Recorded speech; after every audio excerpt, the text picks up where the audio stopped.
What's up, you guys? It's VDX. You probably clicked on this video to find out if the new patch is saving Tekken, if we're moving in a good direction. And I'm here to answer that question very indirectly. I'm going to give you a summary from like a bird's eye view of the overall changes. I'll give you my overall impressions at the end. We did a live reading of the patch on stream. If you want to see my live reaction to it, that's on the second channel. But TLDR, the patch isn't bad. It's moving in a good direction. But the schedule of the future patches raises some concern. And we may not be moving quickly enough to get Tekken into, again, a really fun and healthy state from the perspective of a high-level player and an experienced player. If you're brand new to the series, if you're interested in trying out Tekken, you are likely going to still have fun trying out Tekken 8, learning the fundamentals and how the systems tend to work. Even though a lot of systems have changed, will still probably be fun. If you are a pretty experienced player who really enjoyed high-level old Tekken, might be a different story. If you were playing Season 1, you want to come back now, I would say try it out. It's hard to say. Different people are enjoying the game in different ways. Me, personally, I disagree with the design philosophy of Season 2, and we'll get into it when we go into the character changes, okay? They did a lot of non-balance changes, like system changes of the game. Most of them are not that important. You can read that in the patch notes yourself, but the one thing I do want to point out is that they've added unique character panels. Tekken has collaborated with fan artists to put character select portraits in the game, and you have to earn it by doing it through the Tekken Lounge. So this one's missable. It's like temporary. So this is the one thing I really want to highlight outside of the other changes. Other tiny change is if you're waiting at a cabinet in the Tekken Lounge, you can choose to wait in like the lobby. So you can like walk around again while sitting at a cabinet instead of sitting in practice mode and maybe not seeing who's around you. Small change, probably more relevant for tournament players. But that's that. Some small rank point changes, but none of them are that consequential. So first, before we get to talking about the characters specifically, I want to highlight their balance philosophy and the expected changes going forward. So they directly address moves with high return relative to their risk and high performance moves that create one-sided gameplay. To be honest, I don't think they addressed it enough, but it's on their radar, which is promising. 2.02, which is this patch, is adjusting heat time consumption, so moves that burn meter will burn more meter, and they are especially targeting the guard crush potential moves. The other thing is that universally across the board, characters have received nerfed tracking for their heat smashes. Mainly, if the first hit whiffs, the follow-up hits from their heat smash will likely whiff as well. I say likely because like you could step back in the way of it and it would hit you, right? But the tracking for heat smashes is down overall, and these are good changes. The downside is that these are pretty much the main changes. And then on top of that, they teased what their philosophy will be for July 8th, which is version 2.03, where they will be buffing select characters, focusing again on not overturning the current battle balance. But I think buffing in general at this time is a questionable choice when we have very, very overtuned characters. I think for people who feel that their mains are weak, I'm of the opinion that the strong, egregious characters should be toned down to the weakest level. Characters with weaknesses and counterplay allow for more expression for both the attackers and the defenders. So yeah, that's my brief take on that. And then they're revising the frame advantage on block for rage arts. Now, the safe assumption here is that means they're making rage arts less safe, more punishable, right? In the worst case nightmare scenario, this could mean that they're buffing rage arts on block so that they're only like minus 13 or something, which is how it was in the like closed beta test and closed network test for Tekken 8. So I doubt that's going to be the case. It would feel very tone deaf if they did that, but it's certainly possible. Okay. Some small system changes, not that crazy. There is the new counter hit knockdown low effect on these moves like Shaheen down 1 and Anna's pleasure time 4, where there were some inconsistencies with hitboxes after the move would connect. So they fixed that, and then they fixed the heat dash bug where you might heat dash backwards. So tiny things there. But now it's time to get to the characters. And the changes here are relatively minor with a few exceptions. So I'm going to breeze through the ones that I think aren't that important, and then we will move on. So Alisa got the heat smash tracking nerf. Anna, same thing. And then same thing with her up forward 3-1 string about the follow-up hits. If you're reading the patch notes yourself, this is incorrect. This patch information is pasted from Lars. It's about his down forward 1-1-3. So I don't know what was changed about this throw. We'll have to test it out, and you'll probably find out on Twitter, and maybe I'll highlight it in a video where we talk about Anna in the future. Asuka, barely touched. Main thing is that forward 2 1+2 I assume is made more consistent. It says they're blocked consecutively, so maybe if you block the first hit, you can't get hit by the second one. But largely nothing crazy. Bryan gets a hitbox fix on Requiem, QC of 1+2, just for his wall combo, I assume. And then the big balance change we get first is Claudio. So if you've been watching my tournament coverage, you'll know that forward 3-2 is an egregious move. It's had pro players tweeting, I lost to forward 3-2. And then they have to clarify in a tweet they're not disrespecting their opponent. It's just how powerful this move was. It was a chargeable guard break, but it had different levels of charge. I think Knee tested it, and he said there were like 5 different levels you could charge it. Some of them counter sidesteps, some of them counter mashing, and it's just such a one-sided situation that the move had to get touched. I don't think it got touched enough, to be honest. So it's now a +12 guard break instead of +14. So Claudio no longer gets the free heat engage with 3-2, but he does get a wall splat still with 4-3. I find that very alarming. Now, on the plus side, if he doesn't charge it, it's no longer +1 on block. It's now -9, so he fully gives up his turn. But on Season 2 launch and for the past 2 patches, it's been +1. You could argue it's because he spends Starburst, but from a Tekken perspective, a mid chargeable string is pretty wild to give frame advantage. Okay. Clive got absolutely no changes. I think Clive has a few issues. The counterplay to his forward 2-2-1, the chargeable guard break string, is very character specific. Like, your character needs a very fast power crush to be able to deal with it. So characters like Steve, and I know that sounds like main bias from my end, cannot reliably answer that move. So his heat smash also having a lot of evasion, and they didn't mention the tracking on it. I feel like Clive is still in a very good place. Devil Jin, the only nerfs he got, I know everybody's gonna meme about nerfing Devil Jin, is that his meter moves cost more. So Morning Crow Heat 1+2, and the new Hell Sweep that full launches and doesn't spend your tornado is now using half the bar, whereas it used to use 180. The bar is 600 frames, and I don't know why they list it in frames and not seconds, but maybe it's more precise on their end. It uses half the heat gauge now. Dragunov QCF4, when they nerfed it from Season 1 to Season 2, it was missing in some situations where characters would like be low to the ground. It still doesn't hit grounded, but if a character's like ducking or doing like an evasive move, it'll probably hit them now. We haven't tested every situation. Feng got a decent amount of changes, nothing too crazy. His QCF1 lost 2 damage, which is basically nothing. QCF2 is now -14. I believe that was the case before, but they buffed it on Season 2 launch and then went back to -14. So, cool thing there. Heihachi got absolutely no changes. Hwoarang, lightly touched. He had a counter hit property on his down 3+4 that was removed. Well, it says aligned with that of normal hits. So, it's the same now, normal and counter hit. Jin Kazama, crazy nerfs to Jin. And it's rare that you'll see me vouch for Jin, but this one seems crazy. The 2-1-4 counter hit no longer does the spin knockdown. It gives the automatic rollback. So it's still wall splats depending on the range, but they really nerfed it. And I think it should probably go back to being -9 on block with this nerf. Zen Up 1 also seems it's going to be less evasive. It says alleviating situations where certain attacks would whiff. June, absolutely untouched.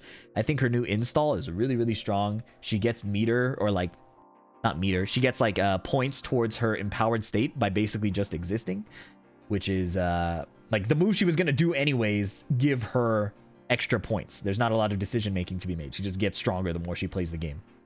No notes on King. Kazuya, slight nerf to up forward 1-3. Mainly it doesn't restore as much meter, which I think is totally fine. I think meter gain is a whack mechanic because it's so hard to balance, right?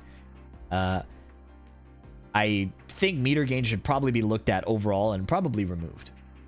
Kuma Panda, no big changes outside of the heat smash tracking and then some hunting bear movement bug fixes. I think the bears need looking at for their evasion. The evasion is a big deal in reducing the amount of counterplay against what they do. The bears are kind of able to avoid a lot of your lows for free and ignore your jab a lot for free. Okay, big one here, Lars. So Lars sees a lot of changes that are definitely moving in the right direction, but are a bit weird that they're in the game at all, right? So Heat Smash, universal change. His limited entry 1 now uses half meter. This is one of his moves that I thought were pretty okay. Like, limited entry 1, it side swaps and gives him wall advantage, but using half the meter is crazy. And then I realized that he got a lot of meter gain. So if Lars does a combo and he changes stance multiple times during that combo, he's regaining a lot of meter. So the fact that they adjusted that and not his meter gain, to me, is a wild choice. The meter gain wasn't necessarily winning a lot of tournaments, but it imposes more of that one-sided gameplay that people were really upset about, you know, in Season 2. Down forward 113, this string was very, very strong, and it's been touched in a very fair way, I think. The third hit is now -12. It used to be -8. There's reduced pushback, so it's probably easier to punish.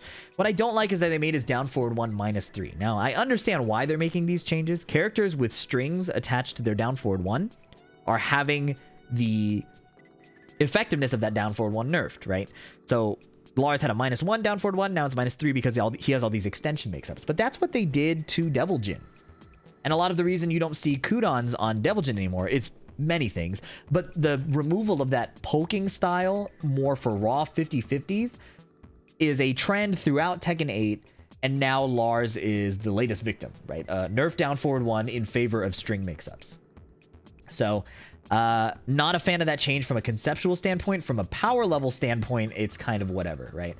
All the power levels of every character at this point are really hard to gauge because every character is doing a lot of egregious stuff and things are not really optimized yet. So I hesitate to make tier lists or big statements on who's strong or not because there's still so much to be figured out. Running 1 is now +4 instead of +7. This opens up sidestep and mash counterplay. It allows people to rage art on block. So there's a lot of changes that this is nice for the defender on. It's still a crazy move to have a running high that goes into stance, but it's not the worst thing in the grand scheme of everything. Back 1, it still is a counter hit wall splat, but it no longer gives a counter hit follow-up on the ground. And then they changed a bunch of his stance transitions so that he wouldn't slip under the opponent during a combo, which I think is cool. These are the kinds of buffs I want to see more often. Adjusting collision detection, hitboxes, to make things feel more reliable and consistent rather than creating new functionalities on characters. The rest of the changes, Law gets a counter hit property on Dragon Charge 4, and it's a buff, so I'm assuming it now knocks down and gives a follow-up. Not a fan of that, but I think they should just bring back his old DSS mechanics, the like high-level stuff that required execution to do, like counter hit while standing 4 into a heat engage or launcher, things like that. If it takes execution, I thought it was pretty reasonable, but in Season 2, they removed that. Lee, lots of Lee changes. Lee mains rejoice. As noisily as you like, you get this one for sure.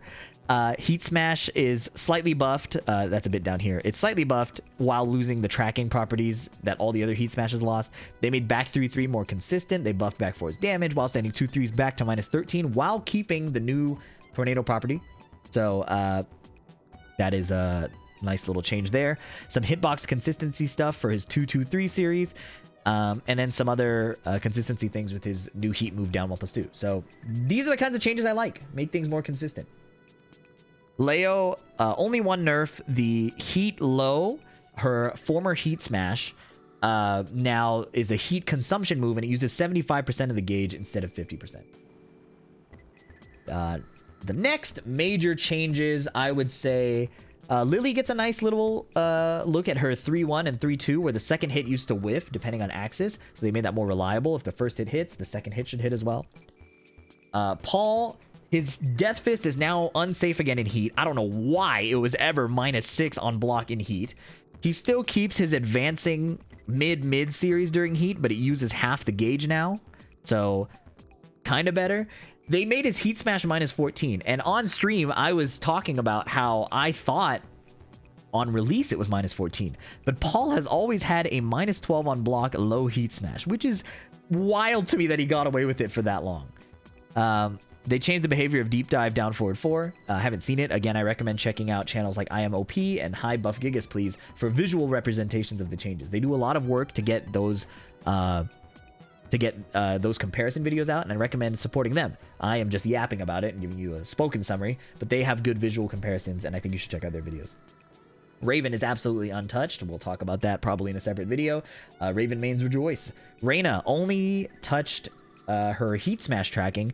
I know there are situations where her down forward 1-2 will like whiff, like the headbutt part. So I'm surprised they didn't address that when they addressed Lily's version of it. And Jack, Joey Fury tweeted about Jack having some similar issues. Shaheen, they only touched his heat smash. Steve, this is a good nerf, but I'm grieving. His heat smash no longer is a homing mid. It's steppable to both directions. This is fair. This is a good change. But I'm grieving. I'm a Steve player. It was the one time that I had a homing down forward 2 again. It's fair that it's gone. I'm sad about it. Victor, they've only touched his heat smash. He still has the running, advancing low. He still has the EI down 1 that tracks the weak side of the stance and hits grounded and hits side roll. Victor is a very unfun character to fight against right now. And I would hope that they start to look at him a bit more in the next patches. Xiayou hit her heat smashes, which they did for everyone else, and then adjusted her meter consumption on Hypnotist 3. Yoshitmitsu, same thing. They hit the meter consumption on his guard break and adjusted the heat smash tracking. And then Zafina got buffed out the wazoo. I cannot believe how many buffs I've seen here. Ulsan tweeted that he's going to be picking Zafina based on this patch. All right, so she got the heat smash nerf. Cool. Now, all of her damage, her self damage, went from 18 to 10, while the chip damage to the opponent has presumably stayed the same, which means she now does more damage to you than she takes through chip by just hitting you on block. The only nerf she got was that her Scarecrow low, while she has Anathema, now uses 75% of the gauge instead of 50%. Ulsan tweeted, if I have Stream Match in CEO, I will use Zafina back 1+2 50 times at least. Please look forward to my Zafina. And this is my concern. There are characters underrepresented, not because they're weak, but because of like their playstyle or their aesthetic appeal. And the thing that's happening with characters like Zafina and Yoshitmitsu is they're getting powered up so much to make them appear in gameplay that we are only seeing them because the devs want us to see them. And that's just a philosophy I don't think I will ever agree with. I like seeing rare characters appear because a specialist does the work to make them shine, right? And to me, and I get, like, as a developer, you want to see people enjoy your work. You want to see characters you put time, money, and energy into be represented as well.